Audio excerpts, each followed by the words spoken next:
الحمدللہ رب العالمین والعاقبۃ للمتقین والصلاة والسلام علی سید الانبیاء والمرسلین اما بعد فاعوذ باللہ من الشیطان الرجیم بسم اللہ الرحمن الرحیم قل هو اللہ احد اللہ الصمد لم یلد ولم یولد ولم یکن لہ کفوا احد صدق اللہ مولانا العلی العظیم۔ پڑھیں الصلاۃ والسلام علیک یا رسول اللہ، الصلاۃ والسلام علیک یا حبیب اللہ، الصلاۃ والسلام علیک یا نبی اللہ، وعلی آلک واصحابک یا نور اللہ، صلی اللہ تعالی علیہ وسلم۔ رب کعبہ کی بارگاہ میں دعا ہے مولا اپنے حبیب صاحب الاولاق صلی اللہ تعالی علیہ وسلم کے صدقہ طوفیل ہم تمام حاضرین اور سامعین کو تو دم واپسی تک حق کہنے، حق سننے اور اپنے حق والے بندوں کے دامن سے وابستہ رہنے کی توفیق نصیب فرما۔ ساتھ ہی بارگاہ رب العزت میں دعا ہے کہ مولا ہم گناہ گاروں سیاہکاروں کو، ہمارے والدین کو اور ہماری قیامت تک آنے والی تمام نسلوں کو صحیح معنوں میں غوث و خواجہ اور رضا سے محبت کی توفیق نصیب فرما، اور اپنے ان محبوبین کی محبتوں کا صلہ ہمیں دنیا اور آخرت دونوں جہاں میں نصیب فرما۔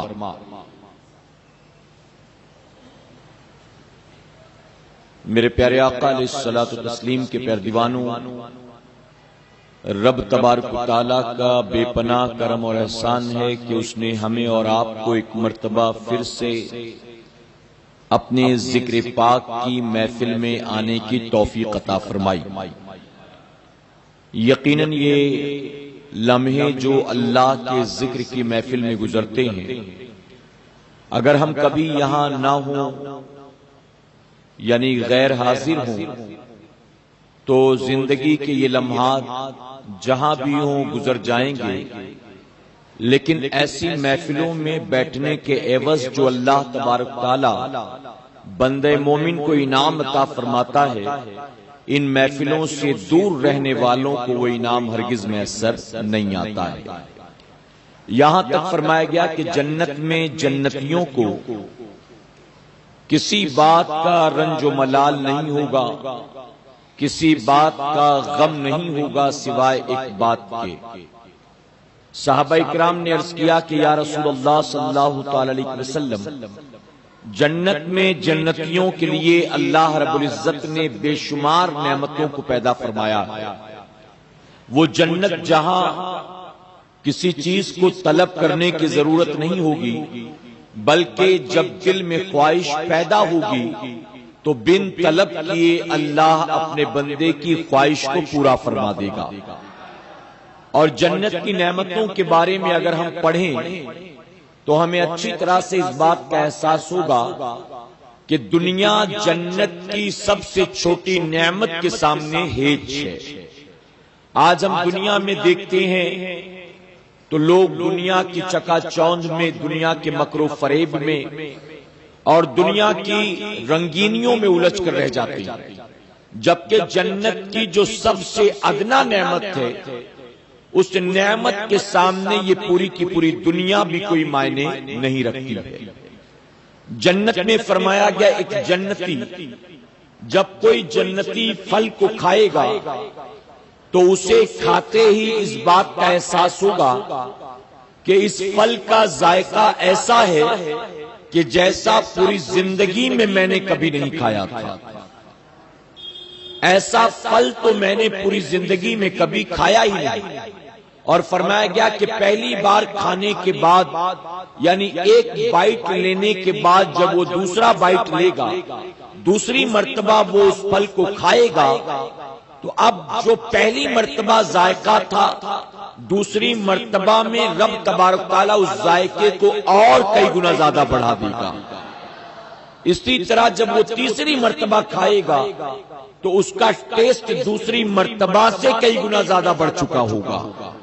یہاں تک فرمایا گیا کہ جنتی کے دل میں جب کسی چیز کی خواہش پیدا ہوگی تو فوراً جو غلما ہوں گے، غلما فرمایا گیا کہ وہ لوگ ہیں جن کو جنتیوں کی خدمت کے لیے جنت میں اللہ نے مقرر فرمایا ہے۔ وہ چھوٹے چھوٹے بچوں کی طرح ہوں گے، یعنی قد چھوٹا ہوگا، عمر بھی کم ہوگی، اور وہ غلما کہلائیں گے اور ان کا کام جنتیوں کی خدمت کرنا ہے۔ فرمایا کہ جنتی کے دل میں جیسے ہی کسی چیز کی خواہش پیدا ہوگی، اللہ کے حکم سے غلما جو ہوں گے وہ فوراً ان کے سامنے اس چیز کو پیش کر دیں گے۔ یعنی دل میں خیال آنا ہوگا کہ رب تبارک تعالیٰ فوراً اپنے بندے کی آرزو کو پورا فرما دے گا۔ تو فرمایا کہ جنتی کو جنت میں ہر نعمت اللہ عطا کرے گا، لیکن پھر بھی اسے رنج ہوگا، ملال ہوگا۔ تو صحابہ کرام نے سوال کیا کہ یا رسول اللہ صلی اللہ علیہ وسلم، جنت میں جنتی کو بھلا کس چیز کا رنج و ملال ہوگا؟ تو میرے آقا صلی اللہ علیہ وسلم فرماتے ہیں کہ جنت میں جنتی کو زندگی کے ان لمحات کے گزر جانے کا رنج و ملال ہوگا جو لمحات ذکر الہی سے غفلت میں گزر گئے ہوں گے۔ زندگی کی وہ گھڑیاں جو اللہ کے ذکر سے غفلت میں گزر گئی ہوں گی، اسے ان گھڑیوں کا رنج و ملال و افسوس ہوگا۔ اور فرمایا گیا یہاں تک کہ جنتی جنت میں رہ کر یہ تمنا کریں گے کہ مولا اگر تو ہمیں دوبارہ زمین پر بھیج دے تو ہم وعدہ کرتے ہیں کہ ہم اپنی زندگی کے ایک ایک لمحے کو تیرے ذکر میں گزار دیں گے، ایک ایک لمحے۔ بخاری شریف کی حدیث مبارکہ ہے، حضور اکرم صلی اللہ علیہ وسلم فرماتے ہیں کہ اکثر لوگوں کو دو باتوں سے غافل پایا گیا ہے، اکثر لوگوں کو دو باتوں کے حوالے سے غفلت برتتا ہوا دیکھا گیا۔ وہ دو باتیں کیا ہیں؟ میرے آقا صلی اللہ علیہ وسلم فرماتے ہیں فراغت اور صحت، یعنی خالی وقت اور تندرستی، توانائی۔ یہ دو نعمتیں اللہ کی وہ نعمتیں ہیں کہ یہ ملتی ہیں لیکن بندہ غفلت میں اس نعمت کو گزار دیتا ہے، فراغت کو اور صحت کو غفلت میں گزار دیتا ہے۔ میرے پیارے آقا علیہ الصلوۃ والتسلیم کے پیروان ہم اچھی طرح سے جانتے ہیں کہ زندگی اللہ کی بہت بڑی نعمت کا نام ہے، اور اللہ یہ نعمت اپنے ہر بندے بندی کو یا ہر جاندار شے کو صرف ایک بار عطا فرماتا ہے۔ یہ زندگی بتائیے دوبارہ کسی کو ملنے والی ہے؟ اسلامک کانسیپٹ یہ ہے کہ ایک بار جو دنیا میں آنے کے بعد موت کا مزہ چکھے گا تو پھر دوبارہ اسے زندگی نہیں ملنے والی، وہ چاہے عام بندے ہوں، چاہے اللہ کے محبوبین ہوں، چاہے وہ انبیاء کرام ہو، دوبارہ کسی کو بھی زندگی ملنے والی نہیں۔ یعنی جس طرح سے پیدا ہوتا ہے بندہ ایک بار، موت کے بعد دوبارہ اس طرح پیدا نہیں کیا جائے گا، بلکہ ایک بار موت کا مزہ چکھا تو اب اس کو سیدھے قیامت کے دن حساب کتاب کے لیے اٹھایا جائے گا۔ یہ دوسرے مذاہب کا ماننا ہے، خاص کر کے ہندوؤں میں یہ ماننا ہے کہ ایک آدمی 7 بار جنم لیتا ہے، 7 بار۔ ان کے یہاں پر پنرجنم پایا جاتا ہے، یعنی کانسیپٹ ہے، لیکن اسلام میں پنرجنم کا کوئی وجود نہیں۔ شادی میں وہ 7 پھیرے لگاتے ہیں، شادی میں ان کے یہاں پر 7 پھیرے لگائے جاتے ہیں. ان 7 پھیروں کا کانسیپٹ یہ ہے کہ اب اس پھیرے کے ذریعے 7 جنم کا ساتھ ہو گیا. 7 جنم کا. اب یہ پتی پتنی یا میاں بیوی صرف ایک جنم کے لیے نہیں بلکہ جنم جنم کے لیے، 7 جنم کے لیے. لیکن اسلام میں جنم کا کوئی کانسیپٹ نہیں ہے.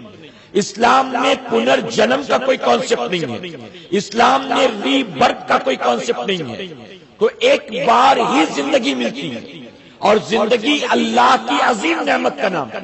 اب اس زندگی کو آپ چائے والے کی دکان پر گزارتے ہو، سیلون میں گزارتے ہو، چوک چوراہے پر گزارتے ہو، گلی کے نکڑ پر گزارتے ہو، بلڈنگ کے نیچے گزارتے ہو، چال کے پیچھے گزارتے ہو. اس زندگی کو اللہ کے ذکر میں گزارتے ہو، اللہ کی رضا کے مطابق گزارتے ہو، قرآن و سنت پر عمل کے مطابق گزارتے ہو کہ غفلت میں گزارتے ہو، دین سے دوری میں گزارتے ہو، دنیا داری میں گزارتے ہو. یہ آپ کی اپنی مرضی ہے. اور یاد رکھنا اچھی طرح سے، جو غفلت میں زندگی کو گزارتے ہیں وہ گویا اللہ کی دی نعمت کو برباد کرتے ہیں، اور جو اللہ کے ذکر میں اللہ کی دی نعمت کو یعنی زندگی کو گزارتے ہیں، میرا کریم انہیں آخرت کی نعمتوں سے مالا مال فرما دیتا ہے. حضور اکرم صلی اللہ علیہ وسلم نے فرمایا کہ 5 چیزوں سے پہلے اللہ کی نعمت سمجھو. توجہ ہے نا؟ 5 چیزوں کو 5 چیزوں سے پہلے اللہ کی نعمت سمجھو. وہ کیا ہے 5 چیزیں؟ میرے آقا صلی اللہ علیہ وسلم فرماتے ہیں زندگی کو موت سے پہلے اللہ کی نعمت سمجھو. زندگی کو موت سے پہلے اللہ کی نعمت سمجھو. کبھی میں کہتا ہوں کہ آپ انٹرنیٹ پر بیٹھتے ہیں فلمیں ڈھونڈنے کے لیے، اپنی پسند اور نفس کے مطابق چیزیں ڈھونڈنے کے لیے. کبھی انٹرنیٹ پر آپ یہ سرچ کریں کہ روزانہ ٹرین سے ایکسیڈنٹ کے ذریعے پورے بامبے میں کتنے لوگ مرتے ہیں. کبھی انٹرنیٹ پر آپ یہ چیز بھی سرچ کریے کہ روزانہ روڈ ایکسیڈنٹ میں کتنے لوگ مرتے ہیں. کبھی انٹرنیٹ پر آپ یہ بھی سرچ کریے کہ روزانہ ڈرگس اور نشاور چیزوں کو لینے کی وجہ سے کتنے لوگ مرتے ہیں. آپ سن رہے ہیں توحید نیٹ ورک کی اسلامک آواز. Tawheed network international Islamic YouTube channel.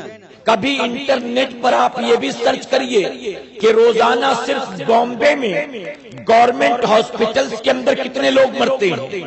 پھر آپ کو اس بات کا اچھی طرح سے احساس ہوگا کہ روزانہ 2 4 8 10 نہیں بلکہ مرنے والے سینکڑوں ہیں. یہ میرے کریم کا کتنا بڑا کرم ہے کہ ان مرنے والوں میں ہمیں شامل نہیں کیا بلکہ اس نے ہمیں کل بھی زندہ رکھا تھا اور آج بھی اس نے ہم کو زندگی عطا فرمایا. تو فرمایا گیا کہ زندگی کو موت سے پہلے اللہ کی نعمت سمجھو. اسی طرح فرمایا گیا صحت کو بیماری سے پہلے اللہ کی نعمت سمجھو. صحت کو بیماری سے پہلے اللہ کی نعمت سمجھو. آج ہم صحت کو اللہ کی نعمت نہیں سمجھتے. اگر یقیناً صحت کو اللہ کی نعمت سمجھتے تو اس صحت پر، اس تندرستی توانائی پر، اس جسم کے ہٹے کٹے ہونے پر ہم اللہ کا شکر ادا کرتے ہیں. اور جب بندہ اپنی صحت کو اللہ کی نعمت سمجھتا تو ظاہر ہے کہ ڈانس نہ کرتا، ہنسی ٹھٹے نہ کرتا، آوارہ گردی نہ کرتا، لڑکیوں کے پیچھے سیٹیاں بجاتے نہ گھومتا، بلکہ اگر وہ صحت کو اللہ کی نعمت سمجھتا تو نعمت سمجھ کر اس صحت کو سجدہ شکر میں وہ گزارتا ہوا نظر آتا. یہ صحت اللہ کی کتنی بڑی نعمت ہے. اگر سمجھنا ہے تو جا کر کسی مریض سے پوچھ لینا، کسی مریض سے. میں کہتا ہوں نوجوانوں، مسجد میں آپ نے نمازیوں کی صفیں دیکھی ہوں گی، کیا کبھی ایسے بوڑھے کو دیکھا ہے کیا کبھی کسی ایسے کمزور کو دیکھا ہے؟ کیا کبھی ایسے بیمار کو دیکھا ہے جو اللہ کے گھر میں آتا تو ہے اللہ کی عبادت کے لیے، لیکن کمر جھک نہیں پاتی، اٹھنے بیٹھنے میں جوڑوں میں تکلیف ہوتی، وہ عبادت کے لیے آ تو گیا لیکن کرسی پر بیٹھ کر، کہیں زمین پر بیٹھ کر، کیا اس وقت اس ایسے آدمی کی کنڈیشن کو دیکھ کر بھی ہمیں یہ خیال نہیں آتا اے اللہ اس کی کمر نہیں جھکتی، اس کے تو ہاتھ پیر میں درد ہوتا ہے، اے اللہ دیکھنے میں تو بڑا تندرست توانا ہے لیکن نہ جانے کون کون سی بیماریوں میں تو نے اس کو مبتلا کر دیا ہے، تیرا کتنا کرم اور احسان ہے، یہ جھکنا چاہتا ہے لیکن جھکنے کی طاقت نہیں ہے، اور مجھ کو تو نے طاقت دی اور میں تیرے سامنے سر نہیں جھکاتا ہوں، میں رکوع قیام و سجود نہیں کرتا ہوں۔ اے مسلمانوں اللہ کا شکر ادا کرو، جب آپ بڑھاپا آ جائے گا، کمزوری آ جائے گی، بیماریوں کے نظریے جوانی ہو جائے گی، اس وقت جھکنا چاہو گے لیکن آپ کا اپنا جسم جو ہے آپ کا ساتھ دیتا نظر نہیں آئے گا۔ تو یہ صحت اللہ کی نعمت ہے بیماری سے پہلے۔ کیسی کیسی بیماریاں ہیں، کبھی آپ نے سنا ہوگا اچانک ایک آدمی رات کے 2:30 بجے سو کر اٹھتا ہے، پیشاب کرنے کی حاجت، جب جاتا ہے وہ پیشاب کرنے کے لیے تو پریشر تو ہے، حاجت تو ہے، اسی وجہ سے آنکھ کھلی لیکن پیشاب کا ایک قطرہ اس کے جسم سے باہر نہیں آتا ہے، پریشان ہے کہ یہ کیا ہو گیا مجھے، سوتے وقت تو میں استنجے سے فارغ ہو کر سویا تھا، اب اٹھا ہوں تو پیشاب جسم سے باہر کیوں نہیں نکلتا؟ دیکھا ہے کہ نہیں دیکھا آپ نے؟ کبھی کبھی ایسی بیماری ہو جاتی آدمی کچھ بھی کھاتا ہے تو وہ ہضم نہیں ہوتا بلکہ فوراً الٹی ہو جایا کرتی ہے، سنا ہے کہ نہیں سنا آپ نے؟ ہم کیا کچھ کھا جاتے ہیں اسے پچا جاتے ہیں، بتاؤ یہ ہم نے اپنے بلبوتے کیا ہے کہ یہ صحت ہمیں مولا نے عطا فرمایا ہے؟ یہ ہاضمے کی طاقت کس نے دیا ہے؟ یہ اپنی ضروریات کو وقت پر پورا کرتے ہیں یہ صلاحیت کس نے دیا ہے؟ میں کہتا ہوں مسلمانوں اللہ کی نعمتوں پر غور کرو تو یقیناً اللہ کی نعمتوں کے شکر گزار بن جاؤ گے، اللہ کی ناشکری نہیں کرو گے۔ یہ اللہ کی کتنی بڑی نعمت ہے، ہم کھا پی کر سوتے ہیں اور استنجے کی حاجت ہوتی ہے اور رات کے 3 بجے آنکھ کھل جاتی ہے، یہ آنکھ کا کھلنا بھی اس موقع پر اللہ کی نعمت ہے۔ اگر آنکھ نہ کھلتی تو رات کو سوتے سوتے گھر والے سارے کے سارے بستر پر پیشاب کر رہے ہوتے، بتائیے ہوتا کہ نہیں ہوتا؟ تو یہ آنکھ جو کھل جاتی ہے اللہ کی نعمت ہے کہ نہیں؟ میں تو کہتا ہوں کبھی ہم نے غور نہیں کیا، یہ انگلی، اس انگلی کے درمیان میں اللہ نے جتنے جوائنٹس پیدا کیے یہ ہر جوڑ اللہ کی نعمت ہے۔ یہ انگلی ہماری ضرورت کے مطابق فولڈ ہوتی ہے، اپنی ضرورت کے مطابق ہم اس کا استعمال کرتے ہیں۔ میں نے ایسے لوگ بھی دیکھے ہیں کہ جو چاہتے تو ہیں لیکن کوئی کہتا ہے بچپن میں کوئی چیز لگ گئی تھی، کوئی کہتا ہے ایک بار بائک سے ایکسیڈنٹ ہوا تھا اور تب سے یہ میری انگلی ایسے ہی رہ گئی، یہ ٹیڑھی نہیں ہوتی، میں چاہتا تو ہوں فولڈ کرنا نہیں ہوتی، کبھی کسی کی اس انگلی میں تکلیف، کبھی کسی کی اس انگلی میں تکلیف، کبھی کسی کی اس انگلی میں تکلیف، وہ 3 انگلیاں 4 انگلیاں تو فولڈ کرتے ہیں، ایک انگلی چاہتے ہیں پھر بھی فولڈ نہیں ہوتی۔ تو معلوم ہوا اے مسلمانوں صحت اللہ کی کتنی بڑی نعمت ہے کہ جسم کے تمام اعضاء اچھی طرح سے ہمارا ساتھ دیتے ہیں اور یہ سارے کے سارے اچھی طرح سے کام کر رہے ہیں، تو یقیناً یہ میرے رب کی کتنی بڑی نعمت ہے۔ آقا نے فرمایا صحت تو بیماری سے پہلے اللہ کی نعمت سمجھا کرو۔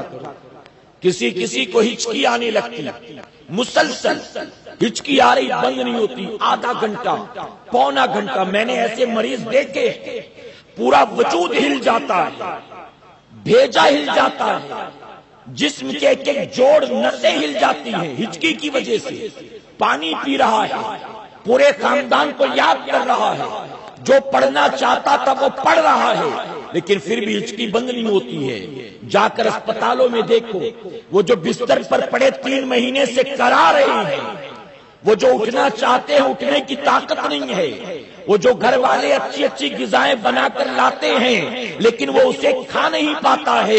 اے مسلمانوں ذرا ان مریضوں کو دیکھو, آپ کو سمجھ میں نہیں آتا تو ان مریضوں سے پوچھو کہ ذرا بتاؤ صحت کتنی بڑی نعمت ہے, ہمیں سمجھا دو کم سے کم. تو میرے آقا صلی اللہ علیہ وسلم نے فرمایا بیماری سے پہلے صحت اللہ کی بہت بڑی نعمت ہے. اسی طرح فرماتے ہیں بڑھاپے سے پہلے جوانی اللہ کی بہت بڑی نعمت ہے. جوانی اللہ کی بہت بڑی نعمت ہے. اب اگر اللہ کی نعمت سمجھتے ہیں جوانی کو تو اے مسلمانوں اس جوانی کو اللہ کی نافرمانی میں نہ جھوکو بلکہ اس جوانی کو اللہ کی رضا کے مطابق گزارنے کی کوشش کرو. جناب عبداللہ ابن مبارک رضی اللہ عنہ اپنی توبہ کا واقعہ بیان کرتے ہیں. کون ہے جناب عبداللہ ابن مبارک؟ ولی کامل, امام اعظم ابو حنیفہ کے قریبی شاگرد. اپنی توبہ کا واقعہ بیان کرتے فرماتے ہیں ایک لونڈی سے مجھے محبت ہو گئی تھی, ایک کنیزہ سے مجھے محبت ہو گئی تھی. میں سردیوں کی رات اس کے گھر کے باہر کھڑا رہا, یہ آرزو دل میں لے کر کہ رات کبھی تو کھڑکی پر آئے گی, رات کبھی کسی ضرورت کے تحت دروازہ کھولے گی, میں ایک جھلک اس کی دیکھ لوں گا. کہتے پوری رات میں اس کے دروازے کے آس پاس کھڑا رہا, اس کی گلی کے چکر لگاتا رہا, یہاں تک کہ پوری رات گزر گئی. مسجد سے اللہ اکبر کی آواز آئی, حی علی الصلاۃ حی علی الفلاح کی آواز آئی. جب انہوں نے یہ اذان کی آواز سنا اللہ نے دل کی دنیا میں انقلاب برپا کر دیا. اے عبداللہ ابن مبارک تو جس مقصد کے تحت پوری رات کھڑا رہا ہے تیرا مقصد تو پورا نہ ہوا, لیکن تو کیا یہ بھول گیا کہ تو نے اللہ کی دی ہوئی اپنی زندگی کی ایک رات کو برباد کر دیا ہے. کل قیامت کے دن اگر اللہ نے اس رات کو ضائع کرنے کی وجہ سے تیری پکڑ کر لی تو تیرا پرسان حال کون ہوگا؟ اللہ کی پکڑ سے تجھے بچانے والا کون ہوگا؟ دل نے کہا عبداللہ ایک لڑکی کے لیے تو نے اپنی زندگی کی رات کو ضائع کر دیا, کاش یہ رات تو نے مصلی پر گزارا ہوتا, کاش یہ رات تو نے رکوع قیام و سجود میں گزارا ہوتا, کاش یہ رات تو نے اللہ کے ذکر میں گزارا ہوتا. اگر یہ رات تو نے اپنے رب کی مرضی کے مطابق گزارا ہوتا تو تیری زندگی کی یہی رات جو ہے تمام راتوں پر وزندار ہو جاتی, تمام راتوں پر بھاری پڑ جاتی. فرمایا کہ اسی موقع پر آپ نے اللہ کی بارگاہ میں سچی توبہ کر لی, اس کے بعد وہاں سے پلٹے, اب دل سے اس لونڈی کی محبت کو نکال دیا, اپنے رب کی محبت کو بٹھا لیا. نتیجہ کیا ہوا؟ وہ عبداللہ ابن مبارک جو چند دنوں پہلے ایک لڑکی کے شیدائی تھے اب وہ اللہ کی محبت میں کھو کر رہ گئے. بہت کم عرصے میں اللہ نے ان کے مقام کو کتنا بلند کیا جانتے ہو؟ آپ کی والدہ کہتی ہے ایک مرتبہ دوپہر میں نکلی تلاش کرنے اپنے بیٹے عبداللہ کو, کہاں چلا گیا کہاں چلا گیا؟ فرماتی ہیں ڈھونڈتے ڈھونڈتے میں ایک باغ میں پہنچی, اس باغ میں گلاب کے پھول کھلے تھے, ان گلاب کے پھولوں کے قریب میرا بیٹا عبداللہ ابن مبارک سو رہا تھا. میں قریب جا کر دیکھتی ہوں تو اس کے سرہانے ایک سانپ اپنے فن کو نکالے ہوئے کھڑا تھا. کہتی میں گھبرا گئی کہ میرے بیٹے کے سرہانے سانپ کھڑا, اگر وہ ذرا بھی ہلا ڈلا تو یہ تو ڈنک مار دے گا. فرماتی میں تیزی سے آگے بڑھی کہ اپنے بچے کو جگاؤں, سانپ کے ڈنک سے بچاؤں, لیکن جب قریب گئی تو دیکھ کر میں حیران رہ گئی.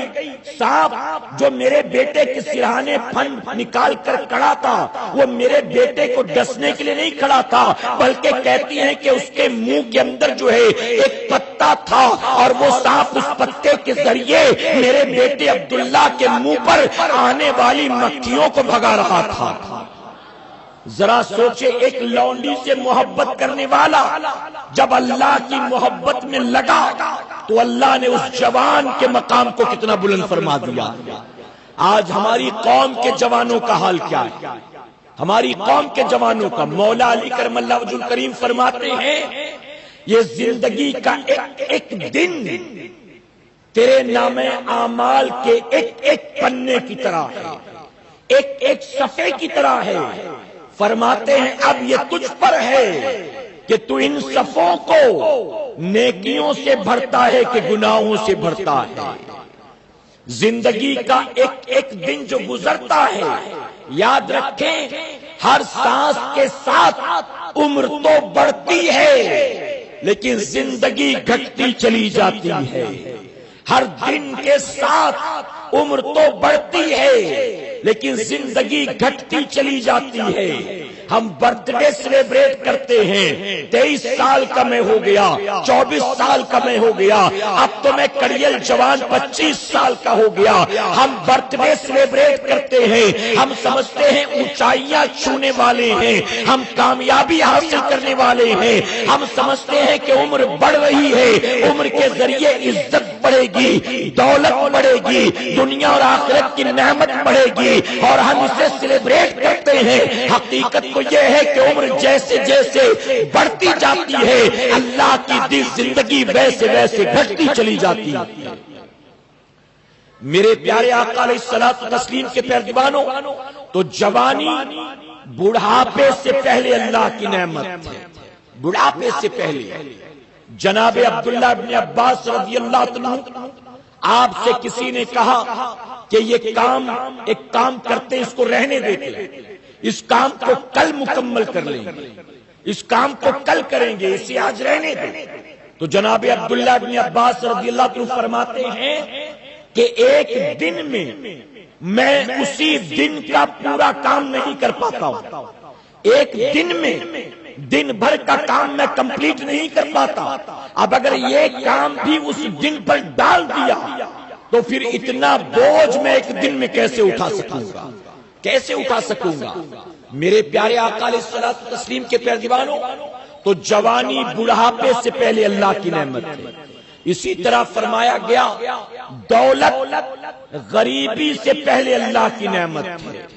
آج دولت اللہ نے دی ہے، یہ نہیں کہ جیب آج گرم ہے تو آج عیش کر لیں پھر کل کیا ہوگا وہ دیکھا جائے گا. نہیں، میرے آقا صلی اللہ علیہ وسلم نے فرمایا، کسی نے کہا یا رسول اللہ صلی اللہ علیہ وسلم میں غنی ہونا چاہتا ہوں، میں دھنوان ہونا چاہتا ہوں، کیا کروں؟ تو میرے آقا صلی اللہ علیہ وسلم نے فرمایا تم قناعت سے کام لو، تم غنی ہو جاؤ گے.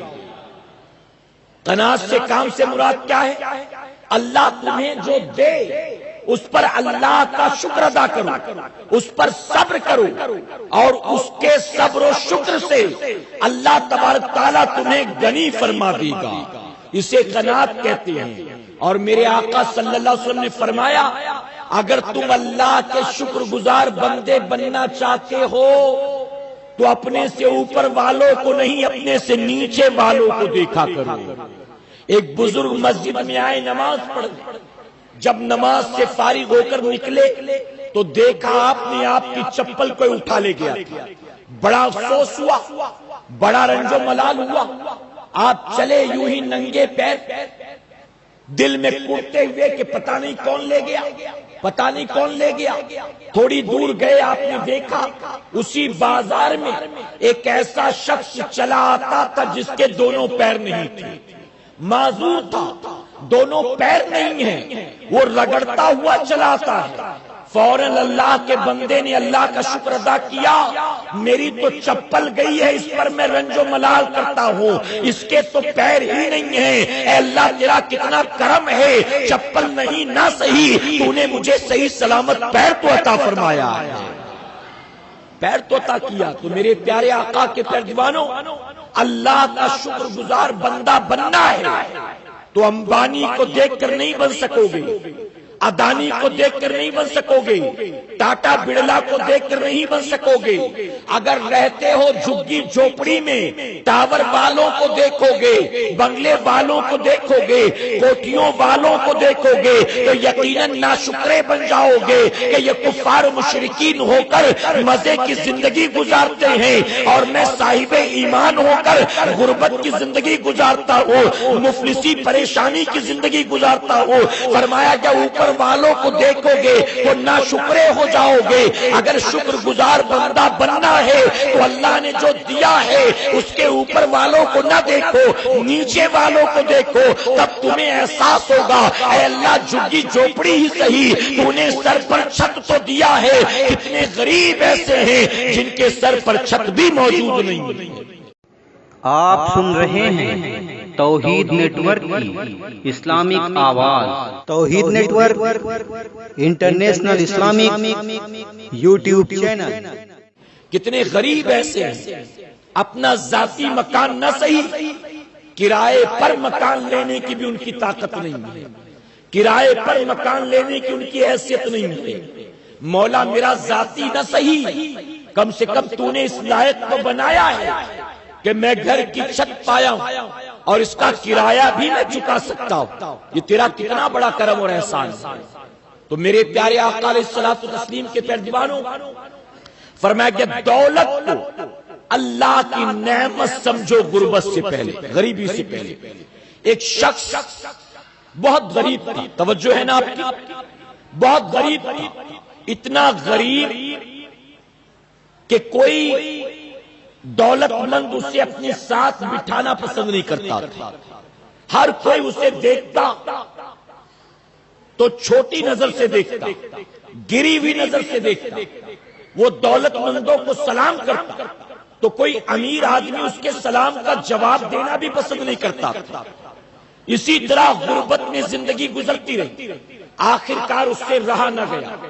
اس نے عہد کیا رب کی بارگاہ میں کہ مولا اب میں اس وقت تک چین سے نہیں بیٹھوں گا جب تک کہ میں ان دولت مندوں کی صف میں شامل نہ ہو جاؤں. اس نے نہ دن دیکھا, نہ رات دیکھا, نہ بھوک دیکھی, نہ پیاس دیکھی, نہ چین و سکون دیکھا, نہ آرام دیکھا, بلکہ 24 گھنٹے محنت کرنے لگ گیا. دن میں مزدوری بازار میں کرتا تھا, رات جنگل میں جا کر لکڑیاں کاٹتا تھا, صبح بازار میں لکڑیاں بیچتا تھا, پھر لوگوں کے سامان اٹھایا کرتا تھا.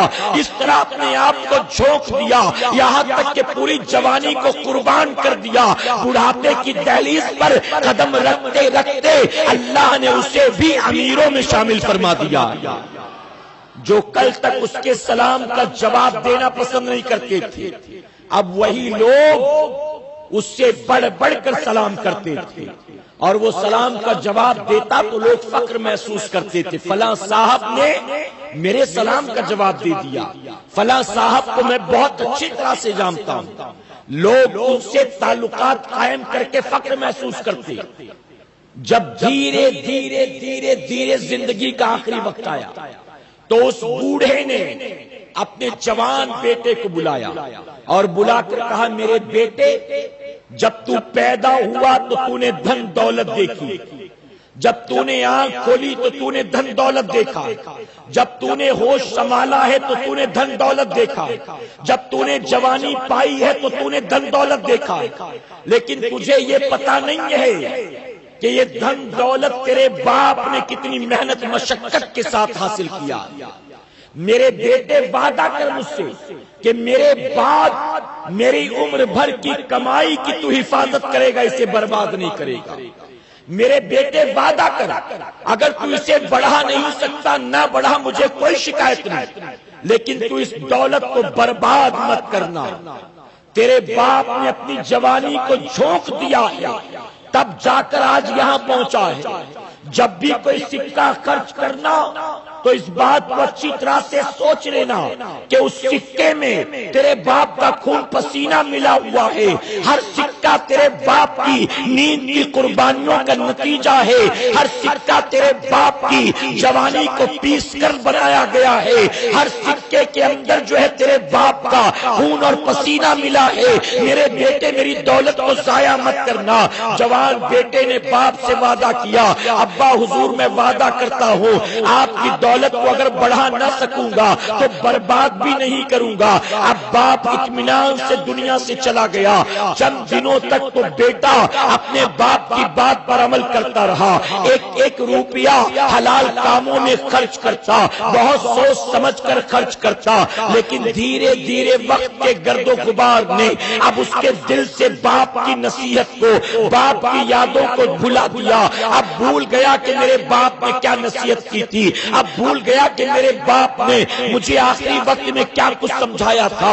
میرے پیارے آقا کے پیروانوں، آپ جانتے ہیں دنیا میں ہر آدمی کسی غریب سے دوستی کرنا پسند نہیں کرتا، بلکہ امیر سے دوستی کرنا پسند کرتے ہیں۔ اب اس کے دھیرے دھیرے دوست احباب بڑھنے لگے، اس کا دائرہ وسیع ہونے لگا۔ چند دوستوں نے اس کو شراب کا عادی بنا دیا، چند دوستوں نے اس کو جوا کھیلنے کا عادی بنا دیا، چند دوستوں نے اس کو زنا کے راستے پر چلنا سکھا دیا۔ اب نتیجہ یہ ہوتا تھا ہر رات شراب شباب و کباب کی محفل سجتی تھی، اپنے ساتھ ساتھ اپنے دوستوں کو بھی شراب پلاتا تھا، ان کے زنا کے لیے لڑکیاں مہیا کرتا تھا، ہر رات وہ شباب و کباب میں رات گزارتے تھے۔ دھیرے دھیرے دولت کم ہونے لگی، کاروبار کوئی نہیں تھا، بس بیٹھے بیٹھائے عیاشی کرتا تھا، اپنے باپ کی دولت کو برباد کرتا تھا۔ دھیرے دھیرے دولت کم ہونے لگی، شوق بھی کم ہونے لگا، دوست بھی کم ہونے لگے، یہاں تک کہ وہ دن بھی اس کی زندگی میں آیا اپنے باپ کی ساری دولت کو اس نے لٹا دیا، ساری دولت کو اس نے برباد کر دیا۔ اور جب اس کے ہاتھ سے دولت جاتی رہی، اس کے دوست بھی جاتے رہے، اس کے پہچان والے بھی جاتے رہے، اب اس کے پاس کھانے کو کچھ بھی نہیں تھا، اسے کھلانے والا کوئی نہیں تھا، یہاں تک کہ مجبوریوں نے لا کر اسے بازار میں بٹھا دیا، چوراہے پر بٹھا دیا۔ وہ بازار میں بیٹھا لوگوں کو آواز لگاتا تھا، کیا تم مجھے نہیں جانتے ہو میں فلاں کا بیٹا ہوں، کیا تم مجھے نہیں جانتے ہو میں فلاں دولت مند کا بیٹا ہوں، تم میرے قریب کیوں نہیں آتے، تم مجھے پہچانتے کیوں نہیں ہو، تم میری مدد کیوں نہیں کرتے، جب تک میرے پاس تھا میں نے تم پر لٹایا تھا، آج میرے پاس نہیں ہے تم میری مدد کرو۔ فرمایا گیا وہ چوراہے پر بیٹھ کر لوگوں سے بھیک مانگتا تھا، اور اس کے قریب گزرنے والا ہر آدمی اس پر لعنت ملامت کرتا تھا، ظالم تو نے اپنے باپ کے ساتھ بے وفائی کی ہے، اپنے باپ کے ساتھ بغاوت کی ہے، تیرے باپ نے دولت کتنی محنت و مشقت سے کمایا تھا، تجھے اس بات کا احساس نہیں ہے، تجھے بیٹھے بٹھائے مال مل گیا تو نے اسے تباہ برباد کر دیا، ہم تجھے ایک روپیہ بھی نہیں دیں گے، ہم تجھے ایک لقمہ کھانا نہیں دیں گے۔ یہاں تک کہ لوگوں کی جھڑکیاں سن سن کر، لوگوں کے تانے سن سن کر اس کا حال یہ تھا، وہ لوگوں سے کہتا تھا میں بھوک اور پیاس کو برداشت کر سکتا ہوں، لیکن میں تمہاری جھڑکیاں برداشت نہیں کر سکتا، میں تمہاری باتیں برداشت نہیں کر سکتا۔ وہ دن بھی اس کی زندگی میں آیا کہ بھوک اور پیاس کی بنیاد، لوگوں کی گالی اور تانوں کی بنیاد وہ وہیں ایڑیاں رگڑ رگڑ کر مر گیا۔ امام الانبیاء نے اس لیے فرمایا کہ دولت کو غربت سے پہلے اللہ کی نعمت سمجھا کرو، یہ نہیں کہ آج جیب میں مال ہے ہوٹل بازی کر رہے ہو اور کل آپ کے ہاتھ میں کچھ بھی نہیں ہے۔ اے سرکار مدینہ کے پیروانوں، آج جیب میں مال ہے تو مزے کر رہے ہو، اپنے دوستوں کو پارٹی دے رہے ہو، اپنے گھر میں مٹھائیاں لا رہے ہو، لوگوں کو آئس کریم کھلا رہے ہو، لوگوں کو لے جا کر پکنک کرا رہے ہو، اور کل آپ کے جیب میں کچھ بھی نہیں ہے۔ اس لیے آقا صلی اللہ علیہ وسلم نے فرمایا کہ غربت سے پہلے دولت کو اللہ کی نعمت سمجھو، اور اے مسلمانوں دولت اللہ کتنا بھی عطا کر دے اس دولت کو کبھی فضول خرچ نہ کرو۔ یقیناً اللہ کی دی نعمت کو جو بندہ نعمت سمجھ کر حفاظت کرتا ہے، اللہ نعمت چھینتا نہیں ہے بلکہ نعمت میں اللہ برکت عطا فرماتا۔ اور یاد رکھیں دولت ہاتھ کا میل ہوا کرتا ہے، سنا ہے نا آپ نے؟ لوگ کہتے دولت تو ہاتھ کی میل ہے، آج اس کے ہاتھ میں کل اس کے ہاتھ میں، اگر آج میرے ہاتھ میں ہے تو یہ اللہ کا بہت بڑا احسان ہے، کل نہیں تھا میرے پاس، آج ہے کل بھی ہوگا کوئی گارنٹی نہیں ہے۔ ہاں لیکن اگر ہم اس دولت کو مولا کی مرضی کے مطابق گزاریں گے یقیناً یہ نعمت کبھی ختم نہیں ہوگی. دنیا کہتی ہے دولت جو ہے ہاتھ کی میل ہوا کرتی ہے اور میں کہتا ہوں دولت جو ہے اللہ کی عظیم نعمت ہوا کرتی ہے. دولت اللہ نے قارون کو بھی دی تھی لیکن کیا بتاؤ اس کی دولت اس کے کام آئی. دولت اللہ نے شداد کو بھی دیا, دولت اللہ نے نمرود و فرعون کو بھی دیا, لیکن کیا ان کی دولتیں ان کی کام آئی؟ نہیں. اور یہی دولت اللہ نے عثمان غنی کو دیا ہے. عثمان غنی نے اسی دولت کے ذریعے اپنے مولا کو راضی کر لیا ہے. تو کتنا بھی ملے کبھی فقر مت کرنا, کہے انشاءاللہ شکر کرنا. فقر والوں کے ساتھ اللہ نہیں ہے, شکر والوں کے ساتھ اللہ ہے. سیدنا عثمان غنی نے حضور اکرم صلی اللہ علیہ وسلم کی بارگاہ میں عرض کیا تھا, یا رسول اللہ صلی اللہ علیہ وسلم میں دونوں ہاتھوں سے اللہ کی راہ میں مال لٹاتا ہوں لیکن میرا مال ہے کہ ختم ہی نہیں ہوتا, کم ہی نہیں ہوتا. میرے آقا صلی اللہ علیہ وسلم نے اس موقع پر کوئی جواب نہیں دیا, لیکن چند دنوں کے بعد ایک مرتبہ ایک دعوت میں سیدنا عثمان غنی حضور اکرم صلی اللہ علیہ وسلم کے ساتھ بیٹھے تھے, موجود تھے. میرے آقا صلی اللہ علیہ وسلم نے دیکھا عثمان غنی کے ہاتھ سے ایک لقمہ زمین پر گر گیا. سیدنا عثمان غنی نے اسے اٹھایا اور اٹھا کر اسے صاف کیا اور صاف کر کے اسے آپ نے کھا لیا. میرے آقا صلی اللہ علیہ وسلم نے فرمایا عثمان تو نے مجھ سے پوچھا تھا اللہ تیری دولت میں برکت کیسے دیتا ہے جبکہ تو تو سخی ہے اور دونوں ہاتھوں سے لٹاتا ہے. تو سن تیرا یہ جو عمل ہے نا اسی عمل کی وجہ سے میرا کریم تجھے برکت عطا کرتا ہے. آج ہم کسی شادی میں جائیں اور ٹیبل سے اٹھے کھا کر ہم تو ہمارے کھا کر اٹھنے کے بعد ٹیبل پر اتنا ہوتا ہے کہ اور 2-3 آدمی کھا سکتے ہیں. بریانی پسند نہیں تو سائیڈ پہ کر دیا, سٹارٹر لے کر آ جاؤ. اگر وہ 2-3 آئٹم لے کر آ گیا اس سے بھی جی بڑھ گیا تو اسے بھی برباد, سالن بھی برباد. ایک روٹی لے لی آدھا کھایا اس کو پھینکا, بریانی آ گئی وہ لے لیتے ہیں. چلو اے مسلمانوں یہ ساری چیزیں یاد رکھنا, یہ حرکتیں کر کے آپ اسی کا نقصان نہیں کرتے ہو, ان حرکتوں کے ذریعے آپ کی روزی سے بھی برکت اٹھا لی جاتی ہے.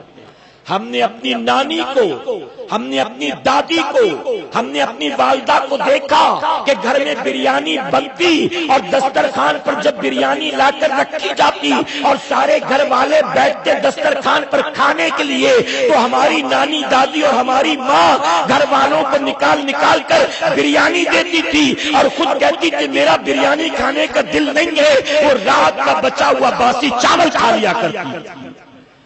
رات سب کو بریانی کھلاتی اور وہ دوپہر کی بچی ہوئی کھچڑی کھایا کرتی تھی. بتاؤ ہے کہ نہیں, ہے کہ نہیں ہے؟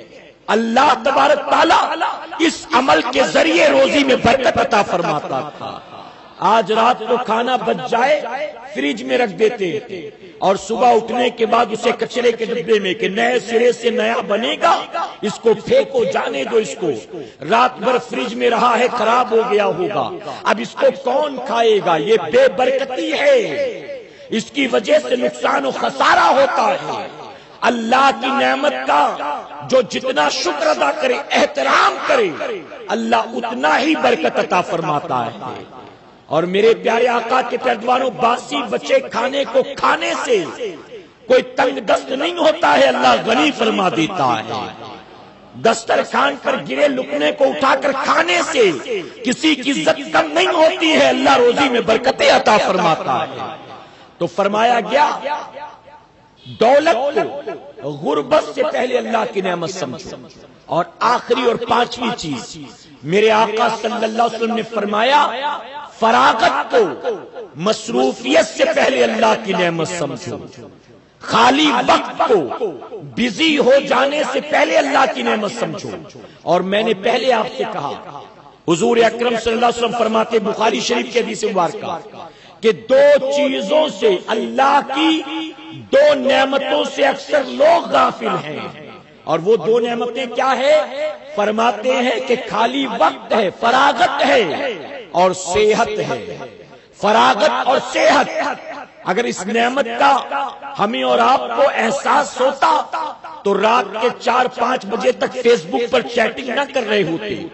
اگر اس نعمت کا ہمیں اور آپ کو احساس ہوتا تو کہیں چھپ چھپا کر جیو کارڈ کے ذریعے رات بھر واٹس ایپ پر چیٹنگ نہ کر رہے ہوتے، ہم رات بھر یوٹیوب کے اندر گندے گندے ویڈیو نہ سرچ کر رہے ہوتے۔ ہم نے فراغت کو بھی ضائع کیا ہے، صحت کو بھی ضائع کیا ہے۔ آپ اچھی طرح سے اس بات کو یاد رکھیں، رات کی نیند ہوا کرتی ہے۔ اگر کوئی رات میں جاگ لے اور 2 دن مسلسل سوتا رہے تو بھی رات کی نیند پوری نہیں ہوتی۔ ہماری قوم کا جوان جو ہے آج رات بھر جاگتا ہے۔ کیوں جاگتا ہے؟ فیس بک کے لیے جاگتا ہے، واٹس ایپ کے لیے جاگتا ہے، چیٹنگ کے لیے جاگتا ہے، یوٹیوب کے لیے جاگتا ہے، ویڈیوز کے لیے جاگتا ہے، دوستی یاری کے لیے جاگتا ہے، شیطان کے مکر و فریب میں گرفتار ہو کر جاگتا ہے۔ اور جب رات بھر وہ جاگتا ہے، جب صبح وہ سو کر اٹھتا ہے، سر میں دن بھر میٹھا میٹھا درد رہتا ہے، کسی کام میں دل نہیں لگتا، اور جو راتوں کو جان بوجھ کر آوارہ گردی کرنے کے لیے جاگا کرتے ہیں، یاد رکھیں وہ بڑھاپے سے پہلے ہی بوڑھے ہو جایا کرتے۔ کمر میں درد شروع ہو جاتا ہے، جوڑوں میں درد شروع ہو جاتا ہے، سر میں ہر وقت درد رہتا ہے، چڑچڑا پن شروع ہو جاتا ہے، ماں باپ کی عزت و احترام نہیں کرتا ہے۔ کیوں وجہ کیا ہے؟ وجہ کہ فراغت کو، صحت کو نعمت نہیں سمجھا، تباہی کے دہانے پر اتار دیا۔ اے مسلمانوں، زندگی ایک بار ملی ہے، اللہ کی نعمت ہے، پھر کبھی نہیں ملے گی۔ اللہ کا شکر ادا کرو، اللہ کی مرضی کے مطابق اللہ کی دی زندگی کو گزارو۔ اللہ اپنے حبیب پاک کے صدقۃ فعل ہمیں آپ کو سب کو کہنے سننے سے زیادہ عمل کی توفیق عطا فرمائے۔ درمیان گفتگو مجھ سے جانے انجانے میں کسی طرح کی غلطی خامی رہ گئی، آپ سب کو گواہ بنا کر سچے دل سے توبہ کرتا ہوں۔ رب میری توبہ قبول فرمائے اور ہماری محفل کو قیامت میں ہمارے لیے، ہمارے والدین کے لیے بخشش اور نجات کا ذریعہ بنائے۔ وما علینا